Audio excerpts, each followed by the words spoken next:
Ladies and gentlemen, welcome to Politically Correct Ghana Lesson 305. Today is 28th of June 2025.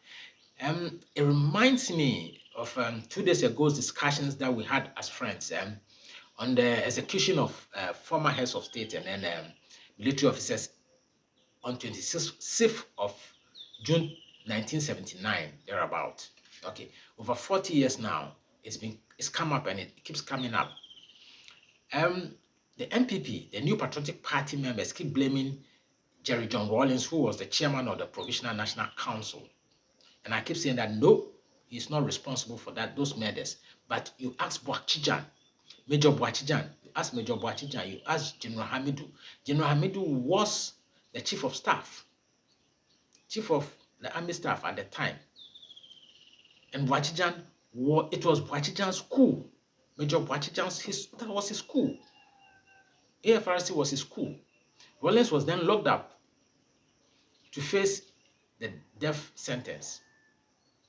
And so that coup had nothing to do with Rawlings, theoretically. Okay, so then, why blame Rawlings? No, you don't have to blame Flight Lieutenant Jerry Rawlings John. Okay, that's just one bit of it. The other bit is that we never asked General Joshua Hamidu. He's dead. You can't ask a corpse anything. Major Boakye Djan, also gone. You can't ask the corpse anything. So then we have to look at what? The army military records that tried the gentleman. We have to ask the Ghana Armed Forces to declassify those military trials, those court-martials that sentenced the former heads of state and then the military generals to death sentence. We have to ask for those documents, and then we go through how the trial was done. What are the contents of the trial? What are the questions? What were the responses? They have to declassify it, or we write to them. Then we still have to keep writing till we get a response from them. Okay, that's just one bit of it. The other bit is that, am I beginning to think, just thinking, I could be wrong, but am I beginning to think that because National Liberation Council, is it National Liberation Council? National Redemption Council by General Champon and his members who overthrew the Boakye and Akufo-Addo regime of Progress Party were behind the 79 shooting and killing of those military generals. Is it an act of revenge? So then we have to ask the NPP. We have to ask the top NPP people, were they involved? Did they influence the killing of the military heads because they overthrew them? One key person we have to ask is former President John Kufuor. He is alive. We have to ask him what he knows about those murders. Did they take part?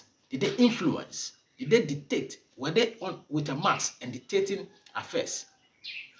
Then we have to ask former President Nana Akufo-Addo, whose father should have been the president at the time, sworn in as the president before the coup in 1972. We have to ask him what he knows about those firing squads. These are the people we have to be asking. The dead ones, we cannot ask, but we can search and get information from the military records. That's Major Boakye Djan.